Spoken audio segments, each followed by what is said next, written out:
Blaring Out Show. This is the Blaring Out with Eric Blair show, and tonight we're here at the Playboy Mansion for the Marijuana Policy Project. And tonight the Dandy Warhols will be performing at the party. We're here with Courtney Taylor from the Dandy Warhols. You're going to be playing here tonight at the Marijuana Policy Project. The project obviously is very important, and marijuana is just so important because it makes the world full of better artists. And that's, I mean, I'm sure there's a lot of reasons for people to have or need to smoke grass. It's it's got medical purposes, and then there's the whole, you can make anything out of hemp, which is, a renewable resource, and that's kind of the most important aspect of it. There's just so many weird laws about it and stuff. It's just kind of silly. So, and I really like the argument that that kind of that right wing silly thing now, where they're like, it's just gonna be like Amsterdam here, which is if they legalize marijuana, it's gonna be like Holland. It's like, oh, you mean everyone graduates from high school and everyone has health care, and half the population rides bicycles to work? Yeah, it could. It could end up. Who knows? Legalize marijuana. It could be a lot like Holland here. Great. Do you remember your first time smoking marijuana, and what was that experience like for you? That would be like the big kids throwing a frisbee down at the lake. I don't know. I couldn't have been more than like 10 or 13 years old or something, and it was just, it didn't really do much. It just seemed like the same thing. It was just like being a kid, and I think perhaps that's why people like it so much, is particularly as you get older. And I mean, it's a big thing for that age, that part of your development known as the college years, and I think it is because it makes people more childlike. I don't know. I don't claim to be able to explain exactly what it does, but one thing that I know it does is it is a great unlearning device, in that you do question sort of things on a more sensible level. I do, and it's great for being an artist, because you need objectivity to be a great artist, and you need to be able to question sort of things that you already have built into your own structure that you've forgotten why. On July 14, 2009, you have the Dandy Warhols Our Sound coming out. Now tell me about this, and how satisfying is it for you to finally have this released?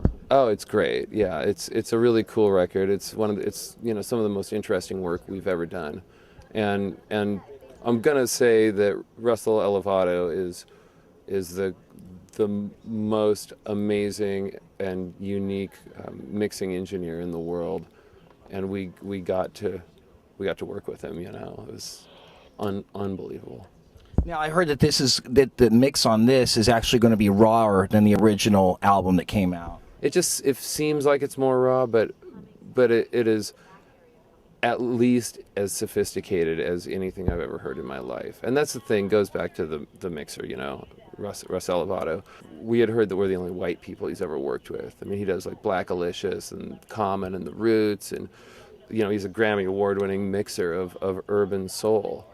So, which led to the problem of, it's not black, it's not white, what is it, Yeah. And they like to label stuff. Yeah, which, my answer to that was, oh, you mean like Elvis Presley and Eminem, right? No one's ever heard of them. Tell me about the Breathe Easy project and how it came together. And I actually heard that the Switches, some of the guys from the Switches actually play on there. Yeah, we have them with Saul Williams and I think Spindrift. The Spindrift drummer is on that one. But we just have different bands come through and they jam over. We just had the New York Dolls, and they were playing over something that was left by OK Go a couple months ago.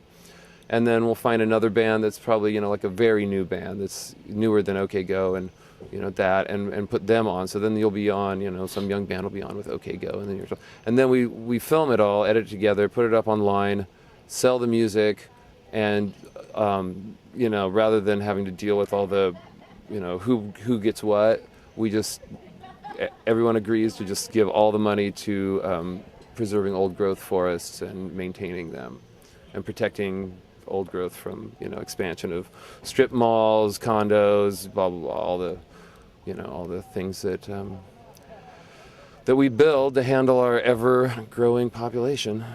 Now, you built a place called the Auditorium a few years ago, and you record albums there, and you shoot videos? Yeah, we have everything, you know, all the whole production, you know, graphic design and web design and film production and music production, and it's just a huge, beautiful space. It's like a big boys club, you know.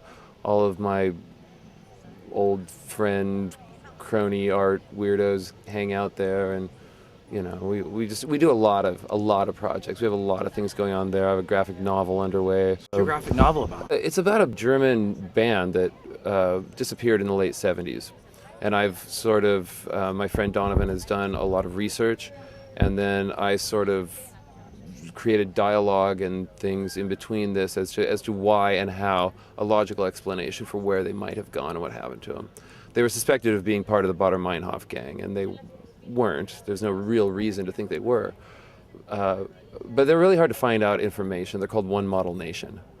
Eins Model Nation or whatever. What touched you about them that made you want to, you know, do this project? Well, when we built the auditorium, we had those kids that, like, you know, kick in the Starbucks windows with the Nikes on but a bandana over their face. We had them living in about a couple blocks away from our studio, so we had cops, like, you know, and we don't need any hassle from the police. I mean, we're artists. So it was funny that Donovan was digging up all this stuff about this band, and it just sort of fell into what was going on. It was just a very extreme version. And then I started to put together, well, you know, I mean, think about it. The press isn't going to help you. They're going to make it worse, you know, and if you have police sniffing around all the time, and they can do anything they want. I mean, it's post-war Germany. And it just caught I've always been such a krautrock Germanophile anyway.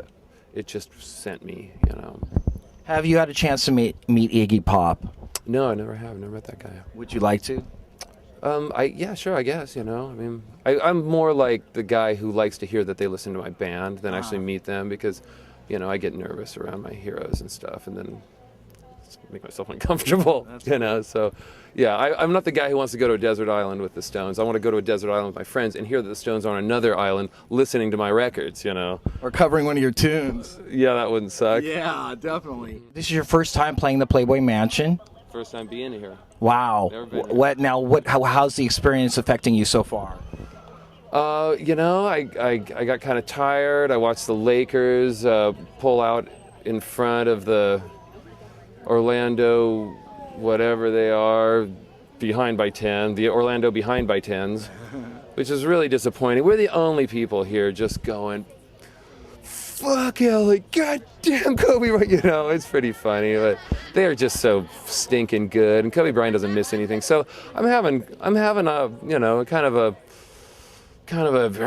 grumpy day, you know, with this whole Orlando LA thing. But you know, I'm a professional and I can rise above it. What brings Courtney Taylor the most peace in his life right now? Just working, being in love, and then, you know, just hanging out with my wife, and then hanging out with my friends, and going to work and making just music and film and things and comic books, for God's sakes. Nice. I mean, I probably haven't really grown that much since I was 13, so it's as good that I can manage to do this for a living, these things. I mean, if I could build model airplanes for a living, I would probably incorporate that in somehow too, because, you know, the world changes. I don't change. The world changes around me, and I can't stop it. Well, you're lucky. You're very blessed to be doing what you're doing. That's for sure.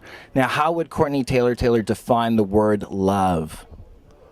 Oh, you know, just love is just this in the way that you mean, that I mean, between two people that meet each other and then they end up living together and stuff. When you look at that person and you know that they're just a little better than you, and you have to be on your best behavior, and then years go by and you're still on your best behavior, and they're not faking it either. There's not some ogre inside there waiting to get out because 4.5 years have gone by. That's when you just go, honey, let's get married. You know, this is just too cool. I'm not letting you get away, and I'm not letting an argument, you know, because, you know, you get an argument every now and then, you know, maybe once a year. When can we see new music from the Dandy Warhols? Oh God, we've always got new something coming out. You know, we're on this. We just put out a thing on a Cure compilation that Robert had them put on the NME Cure compilation. Then after that, and then we've got 11 Rockets compilation. We just covered that.